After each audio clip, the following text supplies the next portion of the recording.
Welcome to a new episode of Nice and Sunny, the podcast.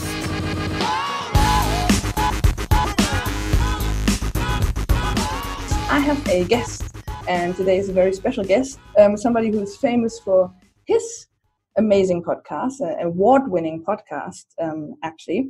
And he's also famous for doing amazing introductions for his guests, and I'm absolutely sure I won't be able to do this justice, but I'll try as good as I can. So my guest today is Joey Ingram from Chicago originally, but now living in Las Vegas. He's been a poker player most of his life, almost, but he has now moved more into content creation and with a very, very successful podcast, mainly on YouTube. You can also find it on iTunes, etc. Having had probably all the big names that you can possibly think of from the poker world and beyond as guests. And Joey has recently even gone out of the poker world and done some content around UFC, and that brought him a lot of attention and expanded his fan base and attention throughout the US and the world, I guess. And me being a poker fan, I obviously knew Joey for like almost the beginning when he started creating content. And for the first time in March, I was able to meet him in person. And one of the topics that we started talking about is the topic that we're finally going to conclude talking about, I hope, today in this podcast. So welcome, Joey Ingram. What's going on? Hello. Thank you. Thank you. It's really good to have you here. We're going to find out, right? I've been kind of my mind's not necessarily on the idea of procrastination, right? My mind, I've been researching a little bit something else today, so my mind's heavily on that. Okay, I'll get you back on board. Cool. So let's do it. You've recently written on Instagram, or like on social media, that you wanted to do a few more podcasts as a guest. So how did that come about? I don't know. I pretty much lose my mind sometimes, and I'm just kind of sitting around, and these ideas. I always have good ideas, but I just usually let the ideas die in my mind because I have so many ideas. So my idea was that I need to talk to more people because I'm losing my mind a little bit.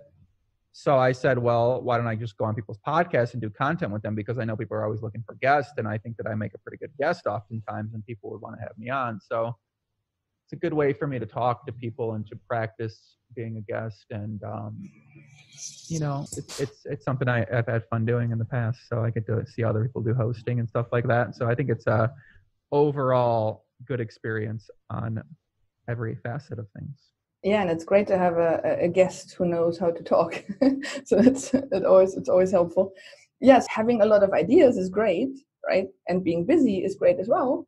But then often the combination of these two things gets you in some kind of state of paralysis. I guess if you're saying you're losing your mind, might be a little bit meaning that maybe having a little too much on your plate. No, I think most of the time it comes from me not speaking enough. I don't verbalize my thoughts.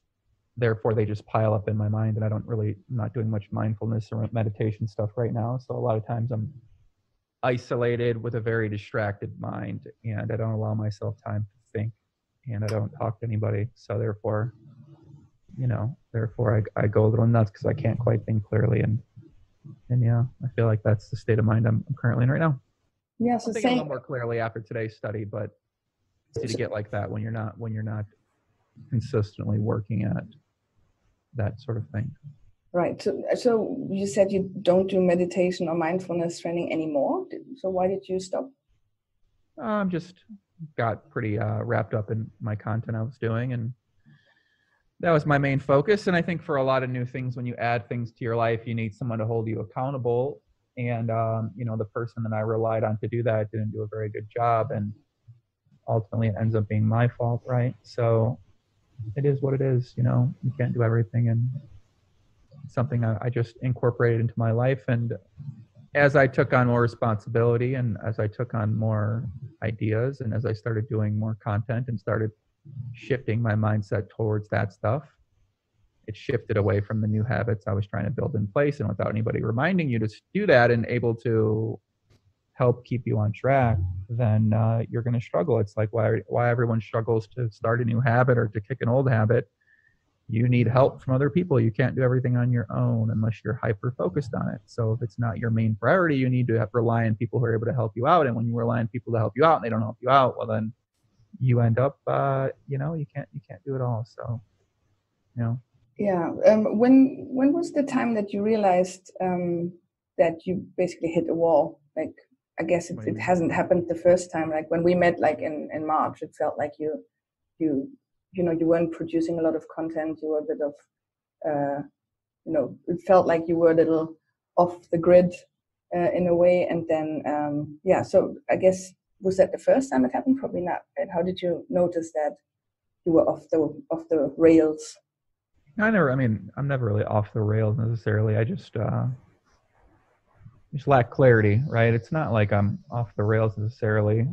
I just think I don't have a clear vision in my mind, and I don't really have an idea of what I'm doing. And I think once you get to that point, or once I get to that point, it sort of manifests itself in a number of different ways. Sometimes you think you're fucking nuts. Sometimes you think you're on point. Sometimes you aren't sure. You aren't really sure what to do. You aren't really sure where to start. You aren't really sure how to find that clarity in your life. And there's a lot of things distracting you along the way to find those things. And I think when I talked with you in March, same situation. I just wasn't really talking to a lot of people. I wasn't really having many stimulating conversations or meaningful conversations, and my habits weren't necessarily very well consistently. So I was being consumed by unhealthy habits in terms of activities and diets and thoughts. And I think when you do that to yourself, you end up in a spot where you're off the rails a little bit. And then you don't really know where to start picking it all apart and tidying it up. Well, if you never knew where to start, then you never had that idea in your mind to begin with. You don't really, the idea of knowing where to start doesn't really exist because, you don't, there was never a starting point kind of thing like that. Yeah. Yeah, I have a little story of my own there where many years ago, it probably was like 2004, where basically my whole life just imploded. Like every single aspect, it was like relationship, health, family, career, everything just basically disappeared in like one way or another. And it was I had like this pile of problems, and I was not able to do anything. Right? It was like, because I didn't know where to start, like looking at the first, which is the most important problem. I didn't know. So it ended up me actually getting professional help, because what you said as well, quite often you just need help. And we started looking at all these problems. And one thing that the therapist did back then, which I found quite good, was she said, write all the different areas of your life on a list and write them down as they are, and then how you would like them to be. And then I did that, and I was really proudly handing her back like 20 pages. And then she said, no, this was actually for you, just for you to write it down. So it's one way of getting it out of your head and actually verbalizing it. And it was good having the help there, because they then sat down with me and looked at every single problem and helped me fix it. But it's not often that you have this kind of help, right? And as you said, like when you're missing some people, so if you like help from professional help or family, friends or partner or whoever is willing to talk to you, it's also, you might not want to talk about it because you feel like you're failing in a way. You're failing maybe your friends and family, maybe in your case, maybe the community, the poker community, who knows? And then go ahead. Yeah, and then just rather not admitting that you need help. So how was that when you came back on social media recently and you were really emotional and talking to Doug Polk on the podcast? What happened so that you had this fresh-faced and ready to go comeback to create more content? I stopped being on social media, of course, and then I stopped doing content. I mean, I shouldn't have done content. I'll be honest with you. I shouldn't have done this. It was a mistake for sure, but I had a bet with Doug. I probably needed another like 12 months kind of studying and building these habits. And I just put too much faith in other people to help me out in these areas. And I don't really know how to have anyone else help me out for the most part. And rightfully so, honestly. I struggle with the idea of having people help you out, because I just don't think they do a really good fucking job oftentimes. So it's like when you rely on other people to help you out in these very important areas of your life and you don't know how to structure them for yourself, then you're going to end up in a situation where where you're probably not going to perform well in all these areas that you wanted to because you don't necessarily know how to do it. So I don't think like failing. I think I not the idea of failing, right? Like I mean, I don't do well in some areas, but I think I overall do well in a lot of things that I put my effort into. I think it's just as you want to scale up your life and take on more actions and responsibilities, you have to learn how to do that. And I think I just I in my mind, I had people around me who I thought would help me out with these things, and they don't know how to do that, right? So you don't know how to do it yourself. Nobody learns that, right? What do you say? Nobody learns how to help somebody else out. I mean, I don't know. I think I know how to help people out, right? So it's like if someone's around me and says, "Hey, I'd like to do this every day," well, you better be damn sure I'm going to fucking help you out every single day with what you're telling me that you want to do, type of thing like that. So of course, it seems very straightforward, but to other people, it clearly isn't as straightforward. There's one thing of like wanting to help out, because a lot of people I think want to help out, but not necessarily knowing how to, and that's what I meant with like you don't learn how to help somebody out if they're in some emotional pickle or being stuck. It's difficult to make decisions on what is the best advice that you want to give somebody. Yeah, I mean, I guess so. You said you're studying. What are you studying? Well, lately I've been studying mainly a lot of history lately, but before I was studying a lot to do with psychology and biology and why our minds are the way they are, why businesses are businesses, what kind of life you might want for yourself, and what options are there for life, and how do you a lot of it's more like it was a lot of like success, how to have success, habits to have in place, mindfulness, understanding, learning to learn, basic human needs, marketing, how those all work together.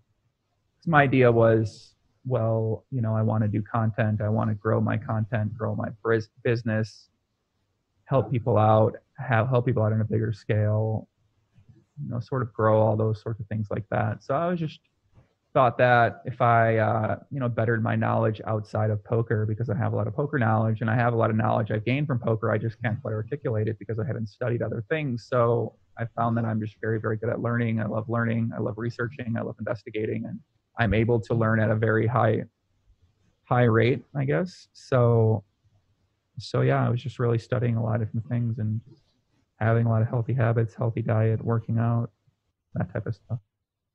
Okay, and you said you felt like you needed a little more time with that before you should have gone back on the content.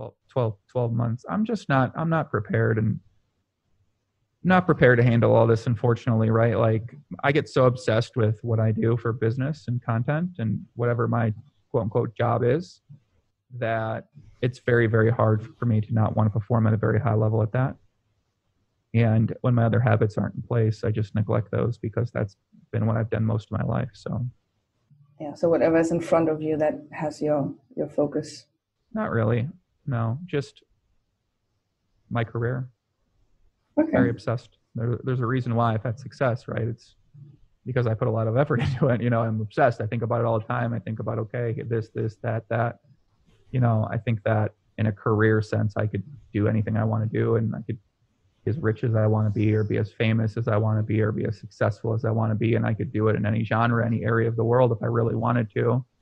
And, I can't really get that out of my mind a lot of times. So even though I say like the idea of doing something and not putting in my effort in terms of like career wise is just hard for me to quite grasp a lot of ways. And, that gets in the way of other things because I'm very inefficient with my process oftentimes. And I spend more of a high quantity of hours on something, and I don't do it in an efficient way. I just do it a pure volume way. So I don't approach things smart necessarily. I approach things hard, and yeah. Okay, yeah. So there's so much going on. Like, if somebody's, because a lot of people listening to that are not necessarily poker people, so it's on this content creation side. There's so much stuff that you can do, and you are doing a lot of it. And it's like for the poker world, you're everywhere, right? Especially like recently having a big scandal in the poker world that you've been focusing on to try and uncover and put out there, and the whole poker community is basically grateful that you're the one looking at it and focusing on it and really trying to bring things to light. Have you, in all this massive amount of possible content that you could create, have you started looking at different ways that you could prioritize these different things, or is it just, as you said a little bit already, whatever? I never prioritized anything in my life, I don't think. Yeah. Do you feel like you need to? Subconsciously, I have when I've had big challenges and stuff like that. But yeah, in terms of prioritizing, like consciously, not really. No. Right. So you don't feel it's something you need to, when you have like a pile of ideas. Do you ever write them out on Sometimes, paper? yeah. I mean, I'm sure like I could. I do really well at whatever I do, so haven't necessarily needed to actively prioritize, I suppose, but I think that I do need to get better at prioritizing in order to handle having a life at scale, having a bigger, more to do, more ambition, more things that you want to do well at, and yeah, it's like a business, right? I guess that's how businesses grow. Is if you're by yourself, a business can only grow so much. That's why you hire people, I guess, right? Or you have people to support you in these areas. It doesn't really make sense to me because I've never done that, and I've never been into that, and I've never, I've just always done things myself. So the idea of like, okay, give responsibility to other people to help you out with these areas so that you can put your effort in them, but not that much effort, but they put the effort in for you to excel. It just doesn't really make sense to me, I guess.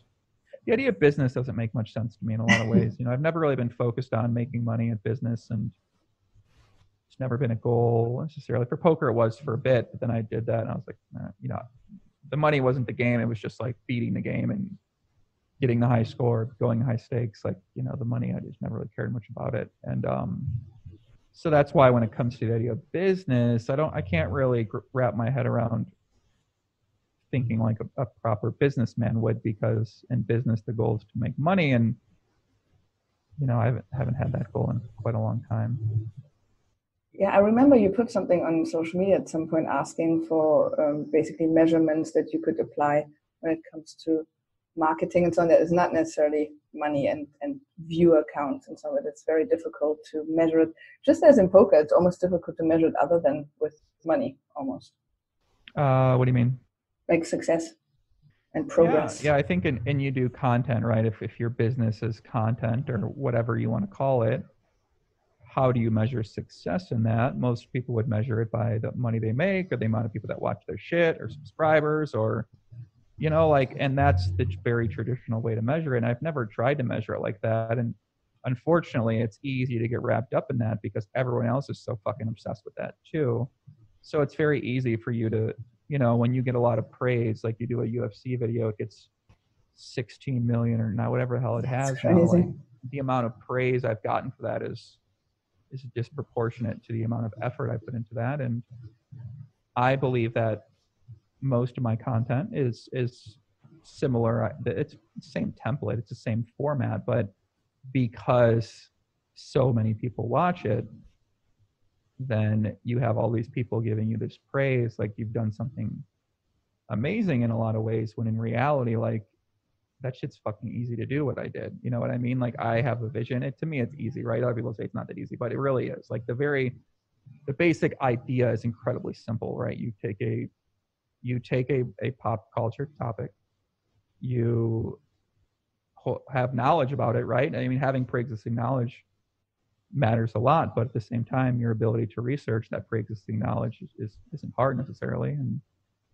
then you put together a story, you compile the information out there. I mean, it's like a research project. You research the story, you put it together in your mind, and there is talent in terms of the way you deliver the information and the way you compile the information and the way you see things in your mind. So maybe I don't give myself enough credit, but the overall idea of taking a moment that people care about and then creating a content on that moment that answers a question that the people that care about the moment might not understand is a very simple idea. So the only difference in that and some other stuff I did is that more people care about that, and more people are unsure about that, and more people have less knowledge about what the hell exactly happened there because they're not paying as much attention to UFC and what exactly goes on. So therefore, the people that I know in my life who don't pay close attention to UFC, they act like I unearthed this detailed information for this story that they wanted to know more about, whereas they didn't know much about it because they aren't really hardcore UFC people. They're mainly poker fans or whatever. They're casual UFC people.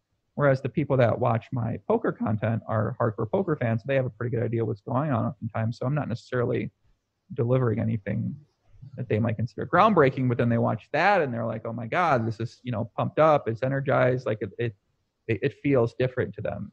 So in their mind, it's like I did something special, when in reality, I just did the same exact thing I normally do. I just did it on a different genre, which then opens the door. Well, then why can't you do that for anything? Which I know I can. Then it's, well, then what do you want to do? Well, I don't know, so it just kind of opens that whole door of possibilities, and which can be good and bad.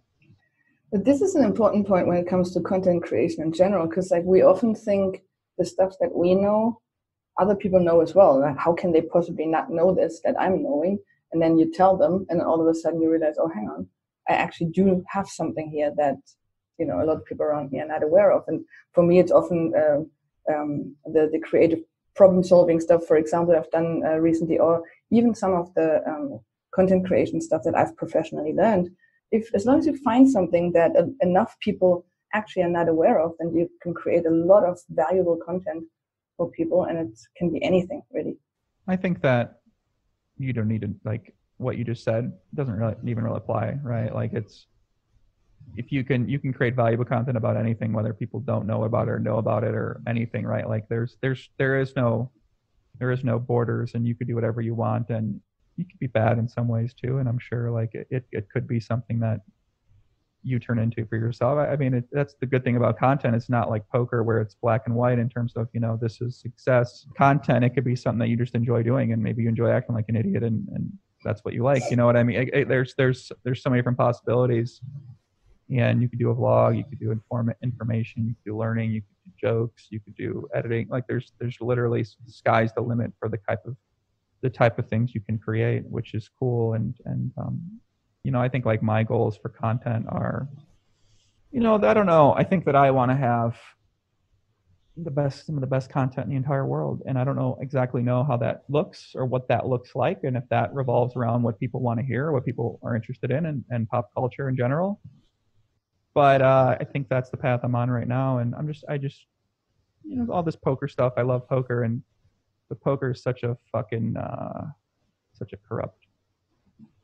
So much corruption in poker. And, the more you dig deep, the more you realize like the people that are in charge of these things, they're playing a different game, right? We're playing poker, and their poker is, how can I make as much money as possible from you? Whether that's by cheating you, whether that's by having super user accounts, whether that's by running bots on my site, whether that's by ripping people off through casinos and fucking with the software. You know what I mean? There's no regulation, there's no security, there's no policing, there's none of it, and there's no punishments for these things in poker. Like you do whatever you want to do, and if a fucking psychopath decides that he's going to dedicate 100 plus hours to watching someone and then compiling that information into a easy to understand story for people, then you might get in trouble, right? But with online poker now, there's so much, like what we know about, right,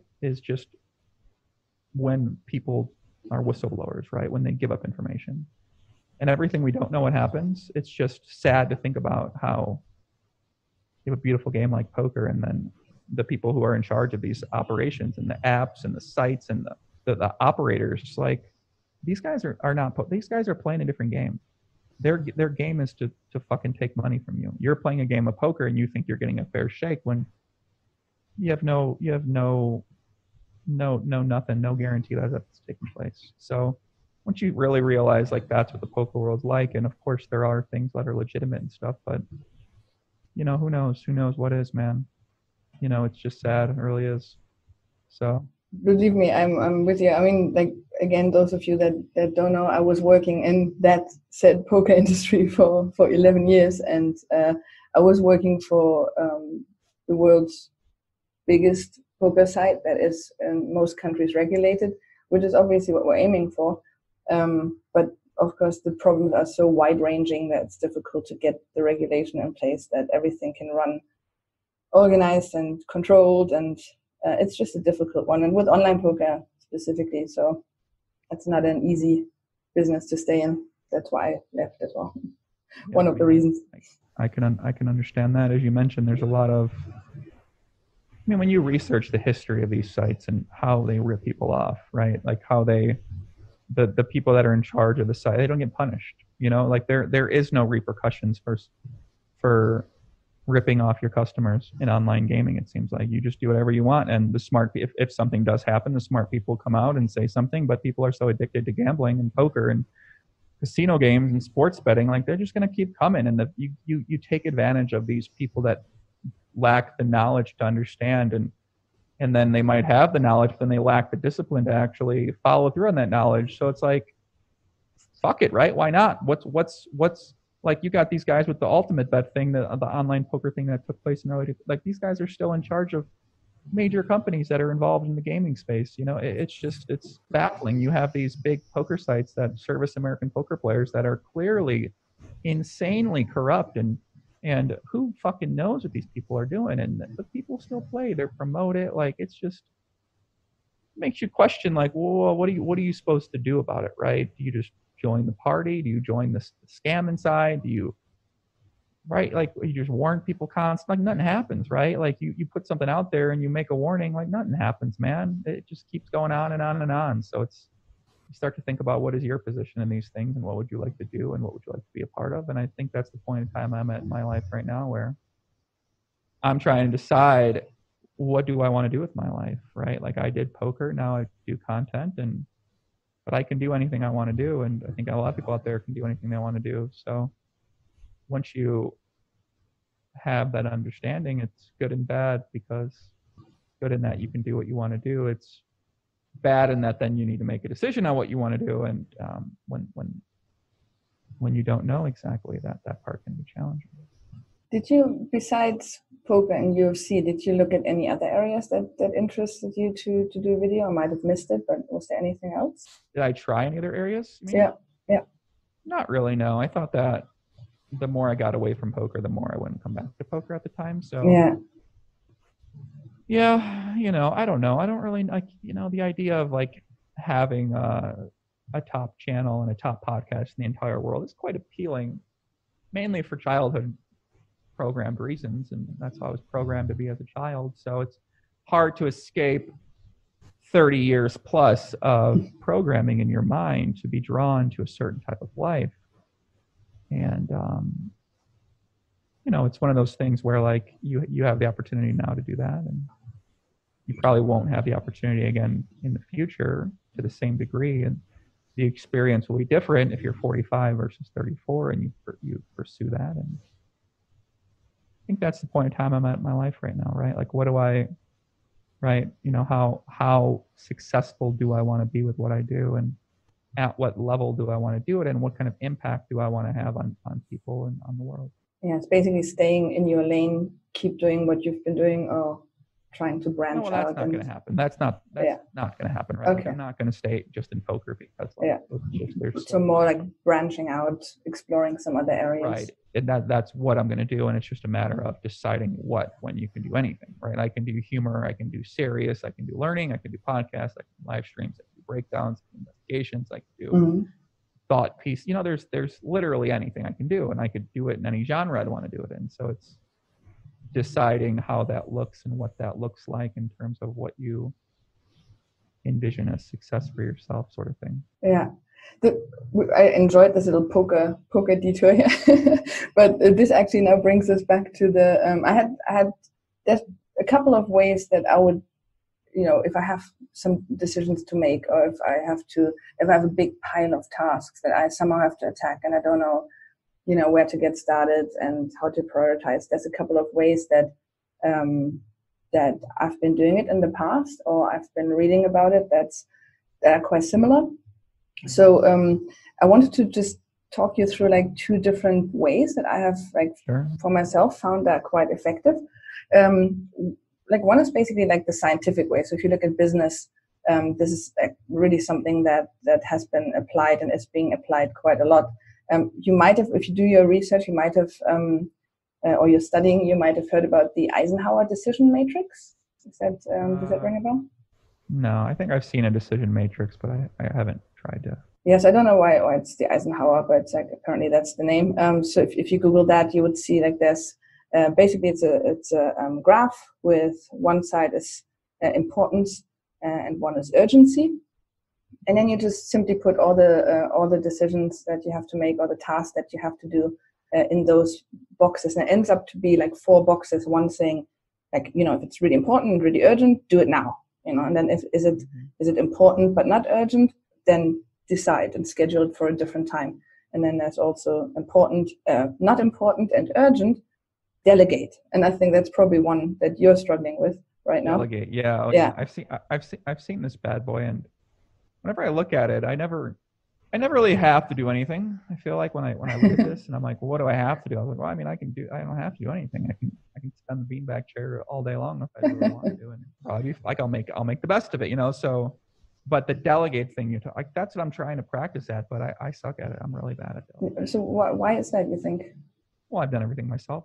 I put like I have high standards for myself. I have high ambitions for myself, and whether that I always those things become real, right? I tell myself that, right? I tell myself I have these sort of things like that. So I think when you delegate to people, right, like oftentimes they're not going to be, you know, at the same care, effort, or performance or ambition as you are, because I'm like a psychopath with my ambition that I have and where I see myself and what I want to have for myself in a lot of ways. And I don't think other people feel that same way that I know, and that at least me, I'm sure that I know people feel that way, right? But I don't know them, and I don't know who they are. I don't know where they're at. I don't know how to talk to them, or I don't know how to meet them. So it's like the level of understanding I feel when I talk to other people is non-existent in a lot of ways. And then the idea of delegation, I don't really understand, right? Like, what am I delegating and why?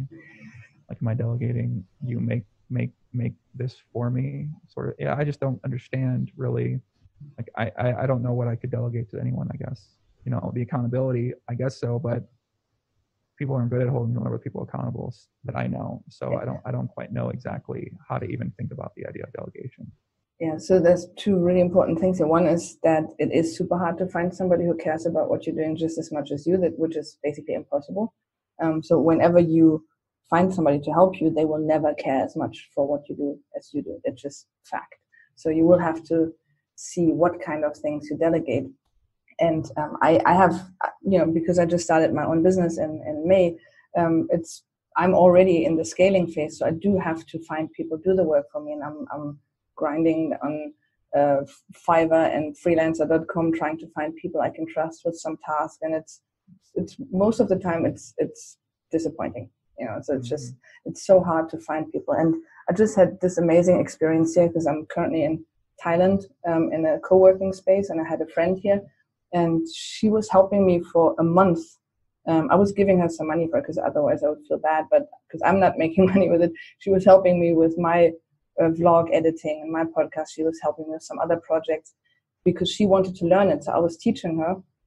She was sitting right next to me. I was teaching her in some of the things. She has a natural talent in it, and she's hardworking. And by the end, I realized that I'm now almost like relying on her. So I'm depending on her because she did an amazing job. But considering that this is like the pearl in the oyster, to find somebody who's just as good as you want them to be. Mm-hmm.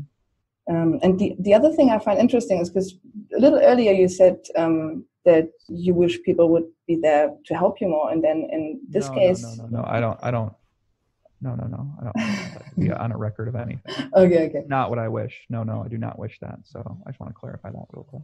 Okay. So, but in this case, delegating means getting help. And so it's just a question of which of the areas of your life or your task or something you're happy to give away. I wish more people were there to help me. Okay. I mean, sorry. Certain. That's never something I've ever said, and I don't feel that way. I think if you wish something, you fucking just get better at it and do it. So yeah. if you're wishing, you might as well just praying for it. Right. Yeah. Okay, so this Eisenhower matrix, I think this is quite a good one, but I said it might not be for you because, like nothing. Did you mean with that nothing is ever really important and urgent at the same time for you? Pretty much, yeah. Yeah. Yeah, that's how I normally feel. I don't know. Right, like it's urgent with you. I guess when you care, it's urgent, right? When you really care about it, it becomes a priority for you. And if you don't care, and if you're not in a healthy mindset, you're not going to care about anything. When you're depressed or when you're, right, you don't care. Yeah. That's the sign of depression, right, is not giving a fuck about anything. And I think for a while I was in that state of mind, unaware I was in that state of mind, and now I'm very aware of when I get that feeling, what that means. And a lot of times it means that you're not talking and your relationships aren't healthy and you don't have a connection with people and you don't feel understood and that type of thing like that. And you feel lost or you feel alone, and then you lose your ability to care. So I think, it's that sort of depression cycle that people can't escape from because they want to escape but don't know how, and they care but they don't really care, and they, so it's really, really hard to get out of that. That's why I'm doing this right now, right? Is because I know that's the state I'm getting into right now for my habits and for what I'm consuming, and I feel myself getting there right now, and trying new ideas to get out of it, right? So Definitely, yeah. Yeah, and that's true. Like once you are in that state because I know for me it usually helps if I just, force myself in some way by putting something in the calendar or having somebody who's going to, chase me for it. For example, when I wrote my book, it was like, because I just was procrastinating like crazy, and then I found an editor, and I said I would deliver like one chapter every week. And when that didn't happen, she actually knocked on my door and said, "Hey, what happened? Are you okay? Like, where's the next chapter?" And that really put the pressure on that I ended up actually finishing it. But for me nowadays, because I'm in a healthy state of mind, for me nowadays it helps if I just put a to-do on the list, right? And that's it. And I know that that's almost impossible to do when you're in a depressed state. That is quite a tough one. Yeah. Okay, so sorry. Yeah, I just think the idea of depression for me usually comes from it's self-inflicted with isolation, not articulating your thoughts, not being a clear mind, taking in too much garbage content, eating like shit, not having healthy habits, and consuming yourself with distractions and too much input and being overwhelmed mentally. And but go ahead, continue on. Yeah, so basically it looks like the Eisenhower thing wouldn't be something that would be for you in this case, but I do have something else. Again, I'm not sure how much you'd be in the right mindset of trying these things, but it's a bit more gamified, so maybe a bit more interesting to have a bit of fun with it as well. And there's a few things that I've done, and I started actually doing stuff like this as a kid already, when like my parents told my brother and me that we have to like tidy up our room or something, and we were arguing like who's doing what. I separated the room in like 6 different areas, and then we drew numbers, and then whoever drew the number had to tidy up that area. So that was the responsibility, and I did that as a kid already, which is quite funny. And then later in life, I did a similar thing when I had a housemate. He's a professional poker player as well.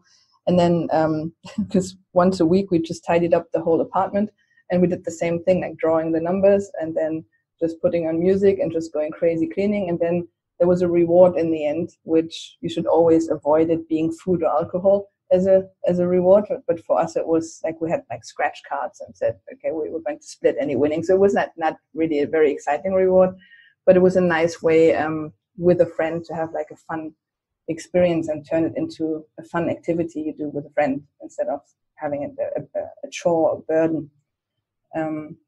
Another thing is, have you ever played Dungeons and Dragons and like role play games? So they have these. I played some RPG game. I don't know what Dungeons and Dragons is like. So I think my little brother has that. And isn't it just like you just make up characters and shit, and then you have like a dungeon? I think I tried playing with my little brother before, but Yeah, so you usually have a couple of people sitting around, and they have certain characters, and sometimes they build them before, sometimes they build them on the day, and somebody's a game master making up a story, and then the way the game is led is by rolling dice, and there's different dice with different amount of sides to it. So I once got a so-called D20, so a 20-sided die, and what I started doing when I had, and this was when I couldn't decide on which is more important, which is not important, and so on, and I was stuck with that and had more or less a list of equally important tasks. I would just write them down, number them, roll the die, and if the 5 fit, that's the task I did. So that was a super easy way of doing that. Yeah, that sounds pretty like an interesting way to do it. It's actually assuming that you draw it out and then you do it. Exactly. Yeah, you have to sit down and write them down. That's the first the first hurdle. Sheldon Cooper in Big Bang Theory did something similar in one episode where I'm not sure what kind of die he had, but he basically decided he wanted to put his whole life on the decision of a die. He didn't want to make any decisions anymore. And so everything they asked him, do you want to go for pizza? Then he just started rolling the die. Pizza sounds nice right now. No unhealthy food. Okay, and then I'm in for some unhealthy activities right now personally. So right, and which brings me, funnily enough, to the next one, because having been a CrossFitter, I have to bring up CrossFit in every conversation, right? So this is something, because CrossFit is one of the reasons why it's so successful is because it's gamifying sport, right, or like exercising. And because I did it for 2 years back in the days, and so I was like really going hard on that, and I used a lot of the techniques and also the mental things that I've learned while following CrossFit. I applied that to my real life. So one of the things that you do when you do a CrossFit workout, but it's probably different workouts have the same name, it's this as many rounds as possible, an AMRAP. You probably know that, right? Oh, I've never heard of it, no. Yeah, so basically what you do is it's super simple. You just gamify the whole thing. Let's say you have to do 20 sit-ups, 50 squats, and then you just go, okay, 10 minutes, let's see how many rounds you can do of that. And then you score it and count your points, and then you can either compare it with yourself next week, or you can compare it with a friend who's doing the same thing. So it depends on you if you're better. Because I'm not a competitive person. I don't care if the person next to me is faster. I'm just like, whatever. But if I do this, and next week I will try and aim to do it faster than I did it the week before. So this is something that pushes me personally. And this kind of AMRAP technique I applied to other things. For example, if I had, let's take the cleaning thing again. If you have to clean your apartment and you really don't want to, and you just go, okay, I do a 10-minute AMRAP of cleaning. And then you just, again, set the timer, 10 minutes, put on some music, and for 10 minutes go really hard just cleaning, and that's it. So that way you make a little bit of progress, and at least you see something is happening. So that's a pretty nice way of gamifying tasks and taking the decision away, basically. Those are definitely fun ideas I've never thought about before. So nice. Okay. See, that's the thing. I'm thinking, oh, this is obvious, right? These are like obvious solutions. But then I'm so happy if I can share something like this. No, yeah, I've never thought about those in my life. Nice. Okay. If you have any more questions in the future, I'm really happy to help with this. And also for the listeners, obviously, feel free to shoot some questions about this. I enjoy creating these little games for productivity and so on. Yeah, I get a little too excited. That's probably why you started a business with this, is because you are creative with it and you have ideas and you know how to get things done, know how to solve problems, and you can help other people out in those areas. So, and you're willing to, you want to do that. That's what you it's not like, exactly. I have to help these people out. It's more like something that you enjoy doing. Yeah, I really enjoy solving problems, and it's not like a competitive kind of, like, that's why I'm never going to be a really good poker player, because it's like I love the game for fun. I'm a fun player, right? But I'm not sitting there and I just can't go into the detail and like, how can I solve this puzzle now? Is this the right bet size? And it's just simply not how my brain works. But if somebody comes with even something like, oh, my boyfriend hasn't been very attentive the last week or something, then I get very excited to talk about it and see, maybe what's happening, and maybe there's a solution for it. So I really enjoy that for sure. Yeah. So okay.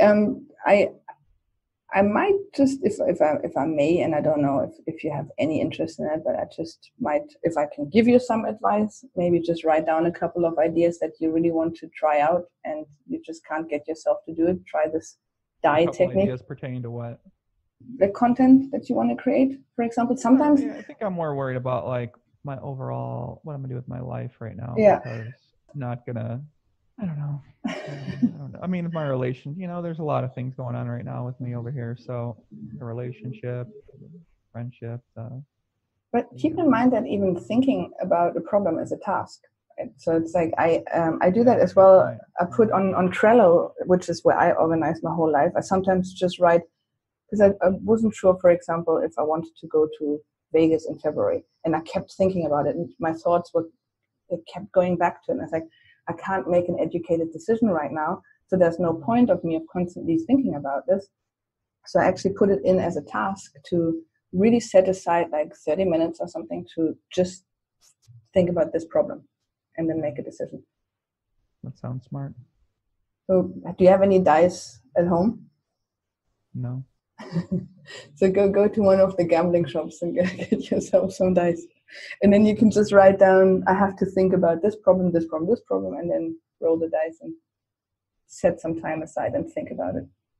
Yeah, I haven't been. I feel like when I think about it on my own, it just does more harm than good in a lot of ways. So I don't know. Yeah, I guess this tells you where I'm thinking today. It's, I don't know, the past few days, I don't know how much I should share or not share on here. So it's just, I'm learning a lot and thinking a lot and realize I have to make some tough decisions here in my life. So yeah, just trying to figure out how exactly I go upon making those decisions, and I'm sure my life's going to change. So I guess coming to grips with how to do that, and figure out how to go from there. Awesome. Okay. I have, before we say goodbye, there's one thing that if I have guests, I like to ask, and it's we sort of might have answered it already, or maybe not. But basically, it's a question that apparently has been asked in a lot of job interviews, and I think mainly job interviews. You said? Yeah, apparently in America, this is being asked quite a bit. And the question is, what would you attempt if you knew you couldn't fail? What would I attempt? Well, I mean, I don't know. I feel like I don't really think about failure too much, I suppose, actively, right? So whether I subconsciously have it, the idea in me, I'm sure. But I don't know. It's a good question. What would I do if maybe I do have failure heavy on my mind in terms of choosing things. It's good. Maybe I'm fucking delusional. I'd probably be like a UFC fighter, I think. Nice. Okay. Or I would try to join the become head of the FBI or something like that. That, I think the second one probably suits you a little better, because I don't see you as the blowing steam off by punching somebody. Oh man, I would love to. I'd love to mix it up for sure. Okay, so do you wanna plug anything? Where can people find you? Obviously, I'll put your links in the descriptions and stuff. They can. Yeah, I mean, I don't know. I just do poker stuff, so if they like poker, I'm sure you'll put the links down there. But I don't really have anything I'd like to promote or anything right now. So. Definitely will do that. Okay, and just quickly about my things. I'm in Thailand still. I'm going to travel to Vietnam tomorrow. Sounds fun. So, and then to Cambodia, I'm going to visit my very first world poker tour in Cambodia.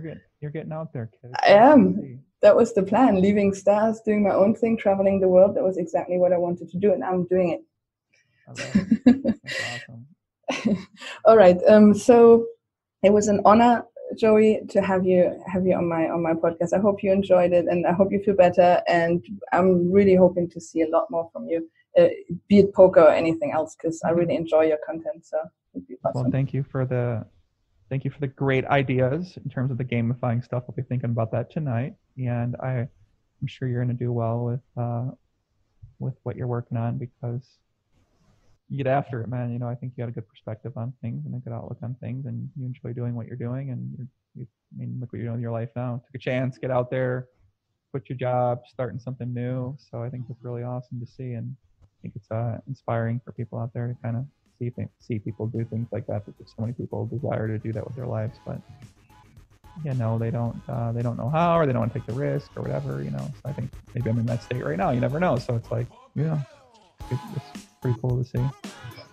Thanks, Joey. Thank you. Bye, everybody.